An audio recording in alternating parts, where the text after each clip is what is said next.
All right, welcome to the deep dive. Today we are digging into something pretty huge. We're going to unpack the reality behind one of the internet's most powerful review platforms, Yelp.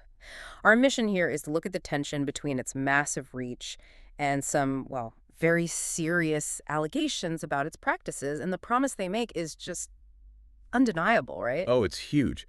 They're telling you they can connect your business with 76 million users a month. And most of those users are ready to buy something. Exactly. 82% they claim have purchase intent. They promise, 4 times more leads for a monthly spend that's anywhere from $300 to $5,000. And for some industries like legal services, it can be way more. CPCs hitting what, $40? Up to $40, yes. But here's where a conflict starts. Despite that amazing pitch, you look at the FTC, the Federal Trade Commission. Between 2008 and 2014, they got over 2,400 formal complaints. And these weren't from customers. No, the vast majority were from small business owners. So what were they claiming? I mean, what was the specific pattern here? The most common complaint is about, well, extreme pressure from sales reps. Okay. There's a classic anecdote about a San Francisco restaurant owner, David Saratini. He reported that Yelp salespeople were calling him like 20 times a week. 20 times? Yeah, just relentless pressure. So he finally gave in, paid for 6 months of advertising. And let me guess. When he stopped paying, things went south. That's what he claims. He said his positive reviews just vanished. Poof. And then suddenly, mysterious negative reviews started popping up. That pattern, I mean, that's why that judge in San Diego made that comparison, isn't it? It is. Back in 2013, a judge literally compared Yelp's tactics to the modern-day mafia. And that comparison really got more attention with that 2019 documentary. Right, billion-dollar bully. Hmm. And Yelp's response to that film was immediate. They went straight into defense mode. They launched ad campaigns on Google and Facebook to try and intercept anyone searching for the documentary. It's just to head them off. To head them off, yeah. But Google actually banned those specific ads within just a few days. So this all sounds like grounds for a lawsuit. People did sue, right? There were class action suits. There were multiple. The allegation was always the same, that Yelp was manipulating reviews based on who bought ads.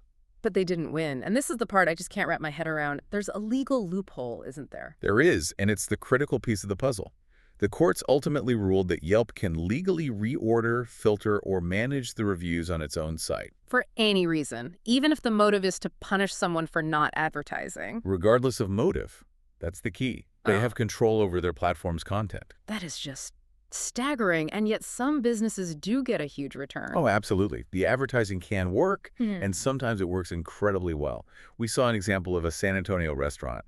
They spent $575 a month, Okay. and over just 3 months, they generated $40,000 in trackable ROI. 40,000. So the potential is real. It is, and that's the paradox. You're weighing this huge potential upside against thousands of owners who claim their good reviews improved when they paid, and then Disappeared when they stopped. exactly.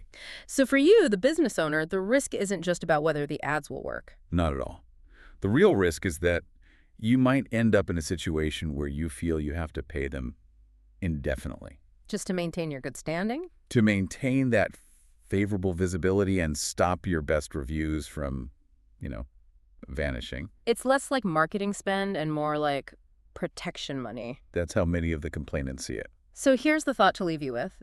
We've seen claims that these harassing sales calls can start within 24 hours of a business just claiming their free profile. So how do you weigh that? Is the visibility on the platform worth the alleged cost of just being on their radar?